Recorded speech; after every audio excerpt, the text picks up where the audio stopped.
नमस्कार, मैं हूं डॉक्टर पार्थ और आज हम फिर से एक नई रचना के साथ आपके सम्मुख मुखातिब हुए हैं। ये रचना भारत की सबसे प्रसिद्ध रचनाओं में से एक है, जयशंकर प्रसाद की रचना, जिसका नाम है आंसू और ये काव्य है। जैसा कि आप जयशंकर प्रसाद के बारे में जानते ही हैं कि जयशंकर प्रसाद का जो जन्म है वो वाराणसी में हुआ था, सुगनी साहू परिवार में, और बचपन में ही इनके पिता की मृत्यु हो गई और कुछ ही समय बाद इनकी माता की मृत्यु हो गई। पूरा भार इनके भ्राता के कंधों पर आ गया। शुरू में ये क्वींस कॉलेज बनारस में ही पढ़े, लेकिन फिर बहुत सारे कारणों की वजह से इनकी शिक्षा दीक्षा घर पर ही हुई। अरबी, फारसी, संस्कृत, हिंदी का इन्हें विशेष ज्ञान था जयशंकर प्रसाद को। प्रारंभिक इनकी कुल 3 शादियां हुई। पहली पत्नी की मृत्यु हुई, दूसरी पत्नी की मृत्यु हुई, फिर तीसरी पत्नी की भी मृत्यु हो गई और 3 पत्नियों से सबसे आखिरी पत्नी से इन्हें मात्र एक पुत्र रत्न की प्राप्ति हुई।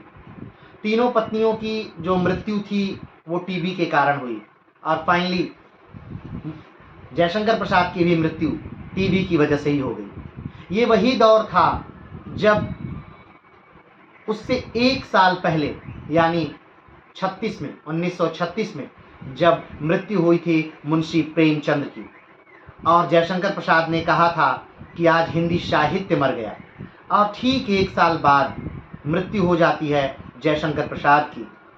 और उनके लिए कहा जा सकता है कि हिंदी विधा ही मरे, क्योंकि एक ऐसे व्यक्ति जो कि बहुत बेहतरीन थे काव्य में, एक ऐसे व्यक्ति जिनकी रचनाएं बेहतरीन हैं नाटक में, एक ऐसे व्यक्ति जिन्होंने बेहतरीन उपन्यास लिखे हैं, एक ऐसे व्यक्ति जिन्होंने बेहतरीन कहानियां लिखी हैं। और काव्य में तो जयशंकर प्रसाद का हाथ कोई पकड़ ही नहीं सकता। कामायनी, आंसू ने तो इतना ज़्यादा प्रगति की जिसका कोई अंत ही नहीं। और उन्हीं के काव्यों में से एक काव्य हम जिस पे आज चर्चा करेंगे वो है आंसू। तो आंसू, इस नाम की पहले आप व्याख्या कर दीजिए कि आंसू नाम की क्या व्याख्या है। देखिए, ये जो रचना है, सबसे पहले तो जान लीजिए कि ये 1925 में इसका पहला संस्करण आया और इसके पहले संस्करण में 126 छंद थे और एकदम युवा अवस्था में जयशंकर प्रसाद ने इसको लिखा था। तो जो मूल है, वैसे तो कुछ लोग और भी कुछ बातें कहते हैं, लेकिन जो मूल है वो ये है कि ये किसी से प्रेम करते थे और वो इनको छोड़ करके चली जाती है, और उसके बाद इनका दिल जो टूटा और इनके अंतर मन के गहराइयों से जो शब्द निकले हैं, ये सच में विरह के चरम हैं। इससे जैसे कि आज हम किसी से प्रेम करते हैं और हमारा दिल टूटता है तो हम क्या करते हैं, मुकेश, किशोर, रफी के दर्द भरे नगमे सुनते हैं, सैड सॉन्ग्स। लेकिन तब ऐसा नहीं था। अब आप सोच सकिए 1925 का दौर है, फिल्में 100 साल पहले, 100 साल पहले उस समय का दौर है। तो उस समय भी यही ट्रेंड था। उस समय भी नौजवान जो थे वो आंसू को याद कर लेते थे, पूरी आंसू पी जाते थे। उस समय की ट्रेंडिंग, उस समय की ट्रेंडिंग। और युवा इसे जगह जगह काव्य सम्मेलनों में अलग अलग स्थानों पर इसे बोला करते, और जब इसे गाया जाता सामने वाला और बोलने वाला दोनों रो देते। इसका जो इसमें 2 संस्करण जोड़े गए। आंसू जो है वो एक बार में नहीं लिखा गया। पहला जो संस्करण आया ये आया 1925 में 126 छंदों के साथ। दूसरा जो आंसू का संस्करण आया वो आया 1933 में, ठीक, 190 संस्करण के साथ। लेकिन पहले संस्करण में एक बात है कि कवि निराशावादी है, इसकी हैप्पी एंडिंग नहीं, कवि निराशावादी है। लेकिन दूसरे संस्करण में जब कवि को बाद में लगा 1933 में, सोचिए कितने साल बाद, लगभग 10 साल बाद, जब कवि को लगा कि नहीं, मैंने जो रचनाएं की हैं लोग इसे पर्सनल न ले लें, क्योंकि इस समय तो पर्सनल ही था। जब रचना हुई तो कहीं ना कहीं खुद का मामला था, लेकिन अब कवि अपनी भूल सुधार रहा है। उसे लग रहा है कि भाई लोग तो पर्सनल ले ली। जैसे कि इससे पे हम एक उदाहरण देंगे, जैसन बच्चन जी ने मधुशाला लिखी, और बच्चन जी की मधुशाला पढ़कर लोगों ने ये कंफर्म समझ लिया कि ये आदमी बेहतरीन पीने वाला है, क्योंकि एक ऐसा व्यक्ति जो शराब का शौकीन न हो वो वैसी रचना कैसे लिख सकता है। ये तो उसी प्रकार हुआ कि हम बिना कभी जेल में गए ही और जेल के दृश्यों का वर्णन कर रहे हैं। ऐसा संभव है? संभव ही नहीं है। नहीं संभव, लेकिन कल्पना तो कहीं हाँ, कल्पना की जा सकती है, लेकिन एक कल्पना और एक यथार्थ में जीकर उसे लिखना, दोनों में बहुत अंतर है। आप उस बात को पिरो पाएंगे, शब्दों में दे पाएंगे। तो जब इन्हें 10 साल बाद लगभग लगता है 1933 के लगभग, तब ये फिर से आशावादी हो जाते हैं। फिर जो 190 छंद फिर लिखे जाते हैं, वो उसमें जो कवि है वो आशावादी है। इसकी लाइन यानी कि आंसू की पहली लाइन जो है वो शुरू हो रही है, इस करुणा कलित हृदय में अब विकल रागिनी बजती, क्यों हाहाकार स्वरों में वेदना असीम गरजती। रोइए मत, रुलाइए मत, तो आगे बढ़िए। हाँ, तो मतलब ये इतना भाव, ऐसा भाव था कि अगर बस 1-2 छंद अगर गा दिया जाए तो कहते रहे गाने वाला और सुनने वाला दोनों भावुक हो जाते थे। तो ये उनका पहला प्रेम था। कुछ लोग मानते हैं कि जब उनकी पहली पत्नी मर रही है तब इन्होंने लिख दिया, कोई कुछ ने कहा कि नहीं, उनका पूरा जीवन ही शोकमय था। पिता मर गए, फिर माँ मर गई, फिर पहली पत्नी मर गई, दूसरी पत्नी मर गई, तीसरी पत्नी मर गई, यानी सब लोग लगातार इनके जीवन में आते गए, मरते गए, कोई टीका नहीं। तो वो भाव था। और कुछ लोग कहते नहीं, इनकी कोई प्रेमिका थी जो इन्हें छोड़ करके चली गई और तब इन्होंने आंसू की रचना की। तो सच में आंसू एकदम आंसू है। ये उसी प्रकार है जिस प्रकार आप हिंदी का कोई मशहूर गाना जो वियोग में सुन सकते हो या सुने होंगे, वो है।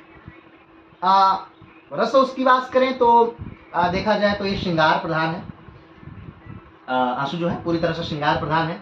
श्रृंगार चूंकि 2 प्रकार का होता है, एक संयोग श्रृंगार यानी कि जहां प्रेमी और प्रेमिका मिल रहे होते हैं वो संयोग श्रृंगार, और दूसरा वियोग श्रृंगार यानी जहां प्रेमी और प्रेमिका अलग हो रहे हैं उसे वियोग श्रृंगार कहते हैं। तो ये वियोग श्रृंगार,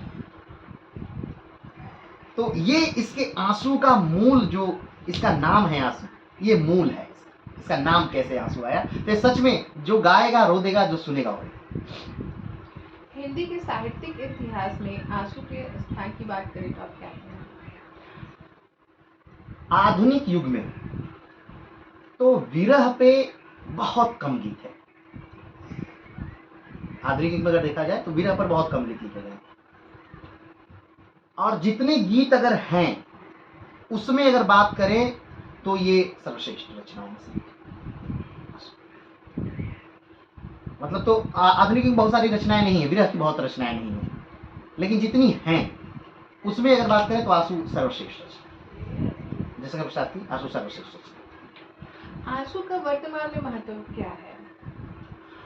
वर्तमान में आंसू का महत्व ये इस प्रकार से लिया जा सकता है कि आंसू जो रचना है वो हमारे हर जीवन को प्रभावित कर रही है, हर चीज को प्रभावित कर रही है। अब आंसू को हमें समझने के लिए भी इसके शब्दों को जानना होगा, हिंदी की समझ विकसित करनी होगी।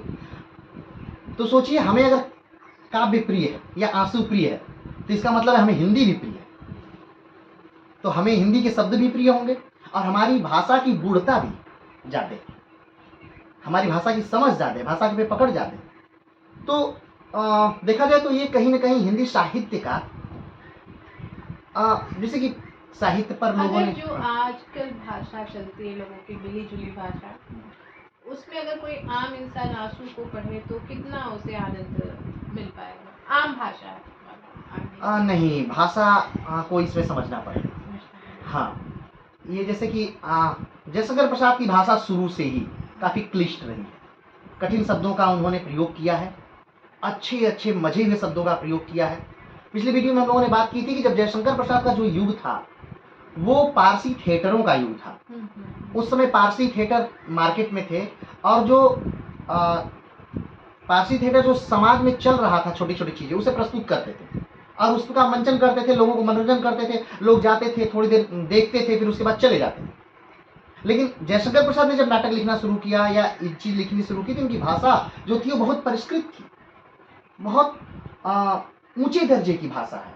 तो थोड़ा आपको समझना होगा, भाषा पे आपको जोर देना होगा, भाषा समझनी होगी। हाँ, लेकिन ये कहा जा सकता है कि जयशंकर प्रसाद ने जो भाषा लिखी है वो बेहतरीन भाषा है।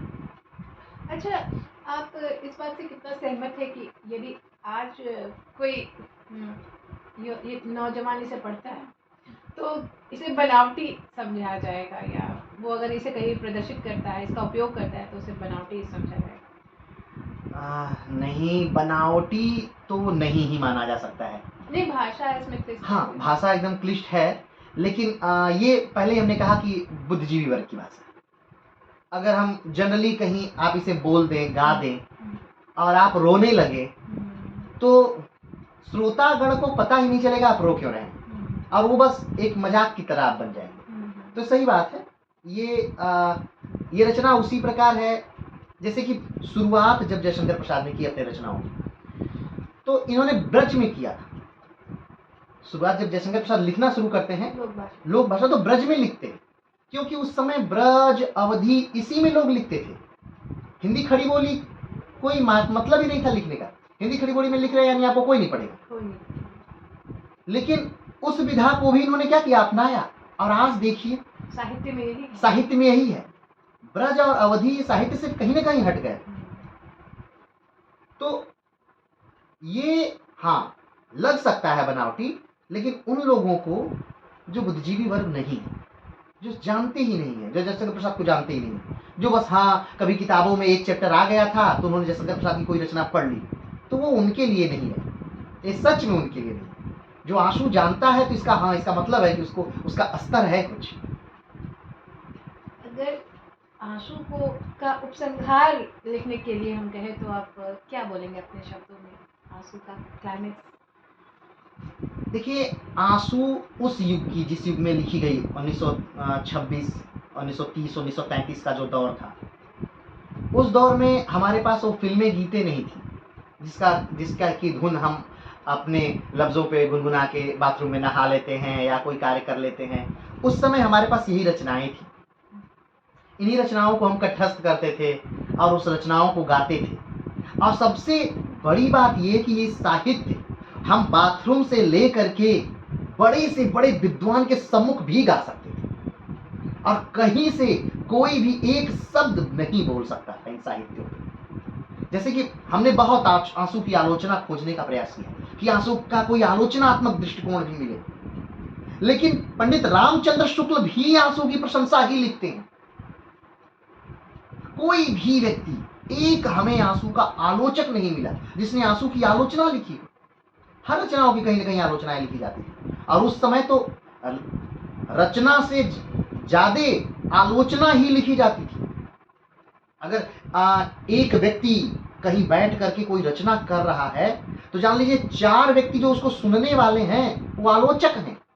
10 व्यक्ति बैठे हैं सुनने वाले, तो उसमें से 4 व्यक्ति जो हैं वो आलोचक हैं उसके। तब हिंदी इस मुकाम पर पहुंची। हिंदी को इस मुकाम पहुंचने का वो कारण था। तो लेकिन आंसू की कहीं कोई आलोचना मुझे नहीं कि कोई कवि, कोई लेखक, कोई विशेष वर्ग इसकी कोई आलोचना कर रहा है, वो मुझे नहीं। अच्छा, आंसू के बारे में इतनी सारी बातें हो गई, तो आप ये बता दीजिए कि अगली किताब आपकी कौन सी होगी? अगली किताब जो हम पढ़ रहे हैं, मतलब ये तो काव्य को हम इसलिए लेते हैं इसमें क्योंकि बहुत सारे नाटक हो गए थे, लगभग 3 लगातार नाटक हो गए थे, तो थोड़ी सी सीरीज तोड़नी थी क्योंकि नाटक में आदमी लगातार बोर हो जाता है, तो इसलिए काव्य को लाए। और इसके बाद जो अगली रचना मेरी है वो स्कंदगुप्त है। स्कंदगुप्त शायद हो चुका था ना? हाँ, स्कंदगुप्त हो चुका है। नहीं, अजात शत्रु, सॉरी, अजात शत्रु है। वो अभी शुरू ही हमने किया है। क्योंकि जयशंकर प्रसाद की सबसे बड़ी और अच्छी बात है कि कोई भी रचना लिखने से पहले एक जबरदस्त भूमिका लिखते हैं वो, और पूरी तरह से उसे जोड़ करके, इतिहास से जोड़ करके, चीजों से जोड़ करके मानो वैज्ञानिक तौर पे वो उसको हाँ। प्रूफ कर देते हैं आपके दिमाग में कि ये सत्य हाँ है। ये सत्य है। तो एक भूमिका लिख रहे हैं, तो उसी भूमिका को अभी हम शुरू किए हैं अजातशत्रु। तो एक प्राचीन काल को फिर से हम लोग नींद लेकर के आएंगे, इसके बाद अजातशत्रु, आशु के बाद फिर अजातशत्रु, और फिर प्रयास करेंगे कि फिर एक बेहतरीन रचना काव्य का आए, हमारे जयशंकर प्रसाद की बेहतरीन रचना। ठीक है, फिर मिलते हैं अगली रचना। चलिए, इस आंसू को सुनने के लिए अगर आप सुनना है तो इसमें बस जस्ट अभी बने रहिए, सुनना जाए।